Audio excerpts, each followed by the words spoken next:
ಎಲ್ಲರಿಗೂ ನಮಸ್ಕಾರ. ಶ್ರೀ ಕನ್ಯಕಾ ಪರಮೇಶ್ವರಿ ಪುರಾಣ ಅಧ್ಯಾಯ 30.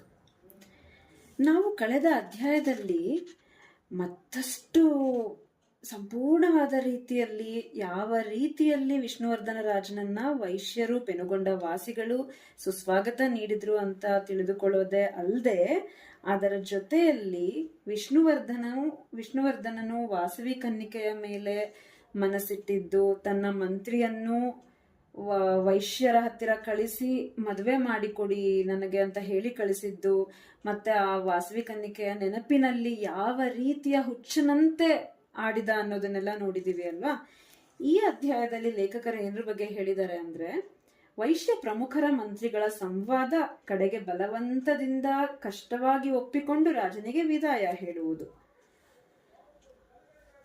ಅನಂತರ ಕುಸುಮಶ್ರೇಷ್ಠಿಯು ವಿನಯದಿಂದ ಅಂಜಲಿಬದ್ಧನಾಗಿ ರಾಜನನ್ನೂ ಮಂತ್ರಿಗಳನ್ನೂ ಕುರಿತು ಹೀಗೆ ನುಡಿದನು. ಅಯ್ಯ ಮಹಾರಾಜರೇ, ಮಂತ್ರಿಗಳೇ, ನಿಮ್ಮ ಮಾತೆಲ್ಲ ಯುಕ್ತವಾದುದೆ, ಅದರಲ್ಲಿ ಇನಿತೂ ಸಂದೇಹವಿಲ್ಲ. ಆದರೆ ನಮ್ಮ ವಂಶದಲ್ಲಿ ಕನ್ಯೆಯನ್ನು ಕೊಡಲಾಗಲಿ ತರಲಾಗಲಿ ಯಾರು ತಮ್ಮಷ್ಟಕ್ಕೆ ಸಮರ್ಥರಲ್ಲ. ಆದ್ದರಿಂದ 18 ಪಟ್ಟಣಗಳಲ್ಲಿರುವ ಬಾಂಧವರನ್ನು ಕರೆಯಿಸಿ ಅವರ ಅನುಗ್ರಹಾಶೀರ್ವಾದಗಳನ್ನು ಪಡೆದು ವಿಧಿಪೂರ್ವಕ ವಿವಾಹ ಮಾಡಿಕೊಡಬೇಕಾಗಿದೆ. ಹಾಗಾದರೇನೆ ನಮ್ಮ ವಂಶವು ಪ್ರಶಸ್ತವೆನಿಸುವುದು. ಹೀಗೆ ಕುಸುಮಶ್ರೇಷ್ಠಿಯು ನುಡಿದ ತರುವಾಯ ದುರಂಧರರಾದ ಮಂತ್ರಿಗಳು ಶೀಘ್ರವಾಗಿ ದೂತರನ್ನು ಕಳಿಸಿ 18 ಪಟ್ಟಣದ ವೈಶ್ಯರನ್ನು ಕರೆಯಿಸಿ ಬಹುಮಾನಗಳಿಂದಲೂ ನಾನಾ ವಿಧ ಉಪಚಾರಗಳಿಂದಲೂ ಅವರನ್ನು ಗೌರವಿಸಿದರು. ನಂತರ ಕುಸುಮಶ್ರೇಷ್ಠಿಯು ರಮ್ಯವಾದ ನಗರೇಶ್ವರ ಸ್ವಾಮಿ ದೇವಾಲಯದ ಪೂರ್ವ ಬಾಗಿಲಿನಲ್ಲಿದ್ದ ಮಂಟಪದಲ್ಲಿ ಹಿತೈಷಿಗಳಿಂದೊಡಗೂಡಿ ಆಸೀನರಾಗಿದ್ದ ಆ ವೈಶ್ಯರಿಗೆ ಪ್ರದಕ್ಷಿಣೆ ಮಾಡಿ ಸಭಾಪೂಜೆಯನ್ನು ಜರುಗಿಸಿ, ಓ ನಗರ ಪಿತರೇ, ನೀವೆಲ್ಲ ಕೃಪೆ ಇಟ್ಟು ಪ್ರೀತಿಯಿಂದ ನನ್ನ ಬಿನ್ನಹವನ್ನು ಕೇಳಿರಿ. ಮಹಾಪ್ರಭುಗಳಾದ ವಿಷ್ಣುವರ್ಧನರು ನನ್ನ ಮಗಳಾದ ವಾಸವಿಯನ್ನು ತನಗಿತ್ತು ವಿವಾಹ ಮಾಡಿಕೊಡಬೇಕೆಂದು ಮಂತ್ರಿಗಳ ಮೂಲಕ ಕೇಳುತ್ತಿದ್ದಾರೆ. ನಾನು ನಿಮ್ಮ ಆದೀನಾನುವರ್ತಿಯು. ಓ ವೈಶ್ಯ ಮಹನೀಯರೇ, ಕನ್ಯೆಯನ್ನು ಕೊಡುವ ವಿಷಯದಲ್ಲಿ, ಕೊಡದೇ ಇರುವ ವಿಷಯದಲ್ಲಿಯೇ ನನಗೆ ಅಧಿಕಾರವಿಲ್ಲ. ನೀವೆಲ್ಲ ಸಾಧಕ ಬಾಧಕಗಳನ್ನು ವಿಚಾರಿಸಿ ಯಾವ ರೀತಿಯಲ್ಲಿ ಆಜ್ಞಾಪಿಸುವಿರೋ ಅದನ್ನು ಶಿರಸಾವಹಿಸುವೆನು ಎಂದನು.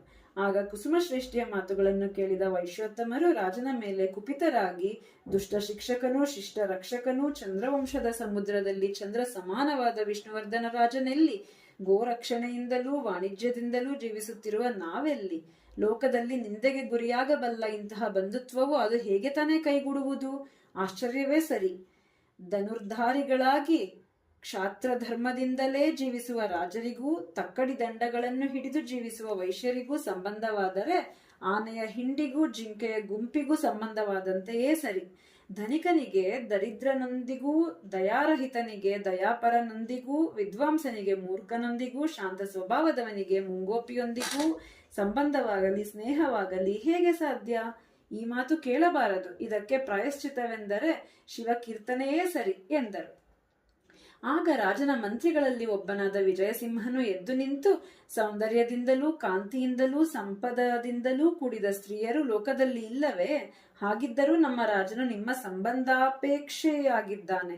ಇಂದ್ರ ಸಮಾನರಾದ ವಿಷ್ಣುವರ್ಧನ ರಾಜನಿಗೂ ಕುಬೇರನಂತಿರುವ ಶ್ರೀಮಂತರೂ ಸದ್ಗುಣ ಸಂಪನ್ನರೂ ಆದ ನಿಮಗೂ ಸಂಬಂಧವಾದರೆ ವಸಂತ ಋತುವಿಗೂ ವನಕ್ಕೂ ಸಂಬಂಧವಾದಂತಾಗಿ ಸಕಲ ಲೋಕಕ್ಕೆ ಆನಂದಪ್ರದವಾಗುವುದು ಎಂದನು.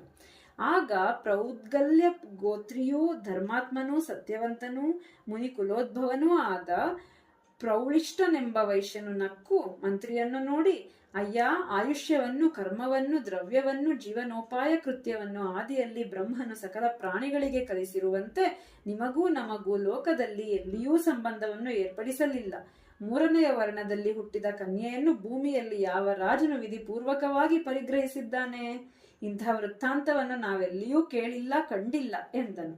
ಪೌಳಿಶ್ರೇಷ್ಠಿಯು ಯುಕ್ತಿಯಿಂದ ಹೀಗೆ ಹೇಳಿದ ಮೇಲೆ ವಿಷ್ಣುವರ್ಧನ ರಾಜನ ಪ್ರಿಯಮಂತ್ರಿಯಾದ ವಿಕ್ರಮಸಿಂಹನು, ಆಹಾ, ಚಂದ್ರವಂಶರೊಂದಿಗೆ ಸಂಬಂಧವು ನಿಮಗೆ ತಪಃಫಲ ಮೂಲವಲ್ಲವೇ? ನಿಮಗೆ ಭರತ ವಂಶದೊಂದಿಗೆ ಸಂಬಂಧವು ಶ್ರೇಯಸ್ಕರವಾದುದು. ಅರ್ಜುನನ ವಂಶದಲ್ಲಿ ಹುಟ್ಟಿದ ಬುದ್ಧಿ ಕುಶಲನಾದ ಮಹಾರಾಜನೊಂದಿಗೆ ಸಂಬಂಧವು ವೈಶ್ಯವಂಶಕ್ಕೆ ಪಾವನವೂ ಸಕಲ ಶುಭದಾಯಕವೂ ಆಗಲಿದೆ. ಸಕಲ ಲೋಕದ ಪಾವನಿಯಾದ ಗಂಗೆಯು ಮಾರ್ಗ ಮಧ್ಯದಲ್ಲಿ ತನಗೆ ಸೇರುವ ನಿರ್ಝರಿಣಿಗಳನ್ನು ಹೇಗೆ ಪಾವನಗೊಳಿಸುವಳೋ ಹಾಗೆ ಚಂದ್ರವಂಶದೊಂದಿಗಿನ ಸಂಬಂಧವು ವೈಶ್ಯರನ್ನು ಉದ್ಧರಿಸುತ್ತದೆ ಎಂದನು. ವಿಕ್ರಮಸಿಂಹನ ಈ ಮಾತುಗಳನ್ನು ಕೇಳಿ ಕೋಪೋದ್ರಿಕ್ತನಾದ ನಿತ್ಯ ತಪಸ್ವಿಯೂ ಮುನಿಗೋತ್ರಾನಾಭಿವಂಶ ಸಂಜಾತನೂ ಆದ ಮರಲ ಶ್ರೇಷ್ಠಿಯು ಎದ್ದು, ಅಯ್ಯ ಮಂತ್ರಿವರ್ಯ, ನಿನ್ನ ರಾಜನ ಸಂಬಂಧದಿಂದ ಬರುವ ಕೀರ್ತಿ ಎಷ್ಟೇ ದೊಡ್ಡದಿರಲಿ ನಮಗದು ಬೇಡ.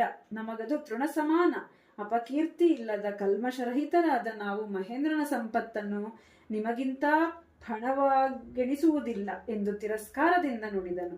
ಆ ಮಾತುಗಳನ್ನು ಕೇಳಿದ ವಿಕ್ರಮಸಿಂಹನು ಕಣ್ಣು ಕೆಂಪಗೆ ಮಾಡಿಕೊಂಡು ಮರಲ ಶ್ರೇಷ್ಠಿಯನ್ನು ಬೆದರಿಸುತ್ತಾ, ಅಯ್ಯ, ಬ್ರಹ್ಮ ಮುಖದಿಂದ ಜನಿಸಿದವರು ಬ್ರಾಹ್ಮಣರು, ಕ್ಷತ್ರಿಯರು ಭುಜಗಳಿಂದ ಹುಟ್ಟಿದರು.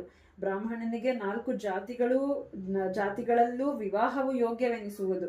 ಕ್ಷತ್ರಿಯರಿಗೂ ವರ್ಗತ್ರಯಗಳಲ್ಲಿ ವಿವಾಹವು ಯುಕ್ತವೆನಿಸುವುದು. ವೈಶ್ಯ ಸಂತತಿಗೆ 2 ವರ್ಣಗಳಲ್ಲಿ ವಿವಾಹವು ಯುಕ್ತವೆನಿಸುವುದು. ಶೂದ್ರನಿಗೆ ಅವನ ಜಾತಿಯಲ್ಲಿಯೇ ವಿವಾಹವು ಉಪದೇಶಿಸಲ್ಪಟ್ಟಿದೆ. ಹೀಗೆ ಪೂರ್ವದಲ್ಲಿ ಜರುಗಿಲ್ಲವೇ? ಇದರಲ್ಲಿ ಧರ್ಮಶಾಸ್ತ್ರ ನಿಂದೆಗೆ ಗುರಿಯಾಗುವ ವಿಷಯವೇನಿದೆ ಎಂದನು. ನಂತರ ರಾಜರ ಗೋತ್ರದ ಅರಶಿಷ್ಟ ವಂಶ ಸಂಜಾತನೂ ದೀನರಕ್ಷಣಾಸಕ್ತನೂ ಆದ ಪಾರದ ಶ್ರೇಷ್ಠಿಯು, ಇಂತಹ ಪದ್ಧತಿಯು ಭೂಮಂಡದಲ್ಲಿ ಎಲ್ಲಿಯೂ ಕಾಣಸಿಗುವುದಿಲ್ಲ. ನಿಮ್ಮ ವಾದ ಸಮರ್ಥನೆಗಾಗಿ ಯೋಗ್ಯವಾದ ಧರ್ಮಶಾಸ್ತ್ರ ವಚನವನ್ನಾಗಲಿ ವೃದ್ಧಾಚಾರವನ್ನಾಗಲಿ ತಿಳಿಸಿದರೆ ರಾಜನಿಗೆ ತಪ್ಪದೇ ಕನ್ಯೆಯನ್ನು ಧಾರೆ ಎರೆಯುವೆವು ಎಂದರು. ಆ ಮಾತುಗಳಿಗೆ ಕುಪಿತನಾದ ವಿಜಯಸಿಂಹನು, ಅಯ್ಯ ವೈಶ್ಯರೇ, ಕೇಳಿರಿ. ಪಂಚಮ ವೇದವಾದ ಮಹಾಭಾರತದಲ್ಲಿ ಶುಕ್ರಾಚಾರ್ಯರ ಕುವರಿಯಾದ ದೇವಯಾನಿಯನ್ನು ಕ್ಷತ್ರಿಯೋತ್ತಮನಾದ ಯಯಾತಿಯು ಧರ್ಮಪತ್ನಿಯನ್ನಾಗಿ ಪಡೆದು ಅಂತಹ ವಂಶದಲ್ಲಿ ಮಹಾಯೋಗ್ಯವಾದ ನಡವಳಿಕೆಯಿಂದ ಒಳಗೂಡಿ ಅಷ್ಟದಿಕ್ಪಾಲಕರ ಕಳೆಯಿಂದೊಳಗೂಡಿ ಜನ್ಮಿಸಿದ ನಮ್ಮ ವಿಷ್ಣುವರ್ಧನ ರಾಜರು ದೇವರೇ ಎನ್ನುವುದರಲ್ಲಿ ಸಂದೇಹವೇ ಇಲ್ಲ. ನಿಮ್ಮ ಸಂದೇಹಗಳನ್ನು ತೊರೆದು ಅಡ್ಡಿ ಮಾಡದೆ ಈ ವಾಸವ ಕನ್ಯೆಯನ್ನು ನಮ್ಮ ಪ್ರಭುವಿಗೆ ಧಾರೆ ಎರೆಯಿರಿ ಎಂದು ಕೋರಿದನು. ಅನಂತರ ಮೈತ್ರೇಯ ಗೋತ್ರದ ಮದ್ದಿಕುಲ ವಂಶದ ನಾಗಶ್ರೇಷ್ಠಿಯು ಎದ್ದು ನಿಂತು, ಶುಕ್ರಾಚಾರ್ಯರ ಪುತ್ರಿಯಾದ ದೇವಯಾನಿ ಶುಕ್ರಾಚಾರ್ಯರ ಅನುಗ್ರಹದಿಂದ ಯಯಾತಿರಾಜನಿಗೆ ಕಚನ ಶಾಪ ದೆಸೆಯಿಂದ ಭಾರ್ಯೆಯಾದಳು. ಋಷಿಯ ಅನುಗ್ರಹದಿಂದ ಅಲ್ಪವೂ ಮಹತ್ವವೆನಿಸುವುದು, ಮಹತ್ವ ಅಲ್ಪವಾಗುವುದು. ಇದರ ಮೇಲೆ ಶಾಪದೂಷಿತಳಾದ ದೇವಯಾನಿಯ ಉದಾಹರಣೆಯ ಸರ್ವತ್ರ ಯೋಗ್ಯವಾದುದಲ್ಲ ಎಂದು ಮಂತ್ರಿಯ ವಾದವನ್ನು ಖಂಡಿಸಿದನು.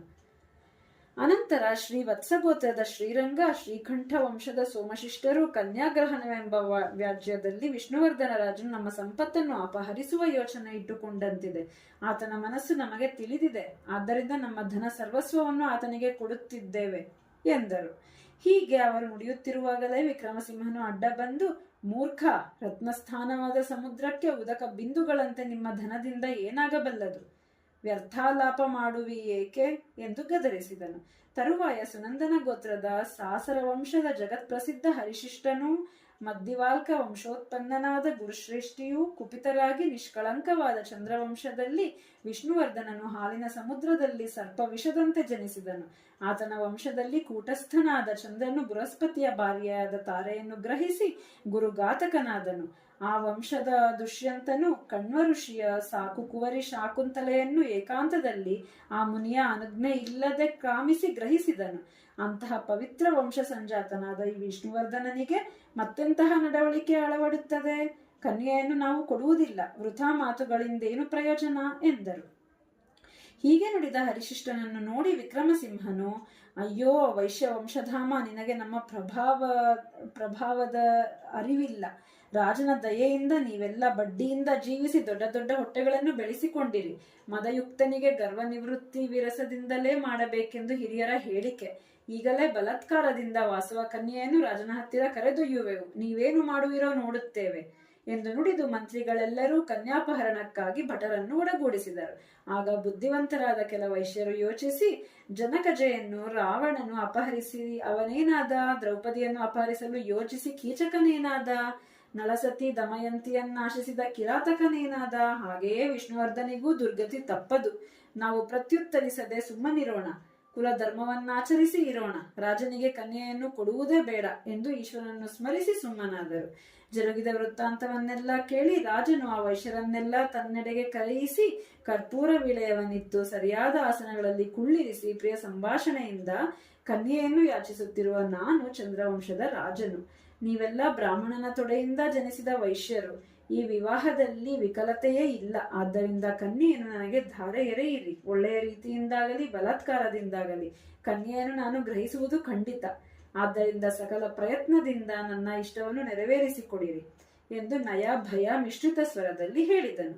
ಅನಂತರ ಆ ವೈಶ್ಯರು ರಾಜನಿಗೆ, ರಾಜ, ನಾವೆಲ್ಲ ಆಲೋಚಿಸಿ ಉತ್ತರ ನೀಡುತ್ತೇವೆ ಎಂದು ಹೇಳಿ ಒಂದು ಏಕಾಂತ ಪ್ರದೇಶಕ್ಕೆ ತೆರಳಿ ವಿಷ್ಣುವರ್ಧನನ್ನು ಬಲದಿಂದ ನಮ್ಮೆಲ್ಲರನ್ನು ಸಂಹರಿಸಿ ನಿಶ್ಚಯವಾಗಿ ಕನ್ಯೆಯನ್ನು ಅಪಹರಿಸಬಲ್ಲನು. ಏನಿದ್ದರೂ ಆಗಬೇಕಾದರೂ ತಪ್ಪುವುದಿಲ್ಲ. ಈಗ ಪ್ರಿಯ ವಚನಗಳಿಂದ ಈ ರಾಜನನ್ನು ವಂಚಿಸಿ ಪ್ರಸ್ತುತ ತಪ್ಪಿಸಿಕೊಳ್ಳಬೇಕು ಎಂದು ಯೋಚಿಸಿ ರಾಜನ ಹತ್ತಿರ ಹೋಗಿ, ಮಹಾರಾಜ, ಹಾಗೆಯೇ ಆಗಲಿ. ವಿದ್ಯುಕ್ತ ಪ್ರಕಾರವಾಗಿ ನಿನಗೆ ಕನ್ಯೆಯನ್ನು ದಾರೆಯಿರುತ್ತೇವೆ. ಪ್ರಭು ಚಂದ್ರವಂಶ ರಾಜರ ಸಂಬಂಧದಿಂದ ನಾವು ಕೃತಾರ್ಥರಾದೆವು. ನೀವೀಗ ಸಕಲ ಮಂತ್ಯ ಜನರೊಡಗೂಡಿ ಸಂತೋಷದಿಂದ ನಿಮ್ಮ ಮನೆಗಳಿಗೆ ಭುಜಿಸಿ ನಮ್ಮ ಕಾಣಿಕೆಗಳನ್ನು ಸ್ವೀಕರಿಸಿ ನಿಮ್ಮ ಪಟ್ಟಣಕ್ಕೆ ತೆರಳಿರಿ. ನಾವು ಈ ನಗರಿಯನ್ನು ಅಲಂಕರಿಸಿ ವಿವಾಹಕ್ಕೆ ಅಣಿಗೊಳಿಸುವೆವು. 2-3 ದಿನಗಳೊಳಗೆ ನೀವು ಇಲ್ಲಿಗೆ ಮರಳಿ ಬನ್ನಿರಿ ಎಂದು ವಿನಂತಿಸಿದರು. ಈ ಮಾತುಗಳಿಂದ ರಾಜನು ಸುಪ್ರೀತನಾಗಿ ಅವರ ಆತಿಥ್ಯವನ್ನು ಮನ್ನಿಸಿದನು. ತರುವಾಯ ಮನ್ಮಥ ಬಾಧಿತನಾಗಿ ಸಮಸ್ತ ಬಲ ಸಹಿತವಾಗಿ ಪೆನುಗೊಂಡೆಯ ತನ್ನ ವಸ್ತಿಯಲ್ಲಿಯೇ ಉಳಿದನು. ಇಲ್ಲಿಗೆ ಈ ಅಧ್ಯಾಯ ಮುಕ್ತಾಯ. ಧನ್ಯವಾದಗಳು. ಜೈ ವಾಸವಿ.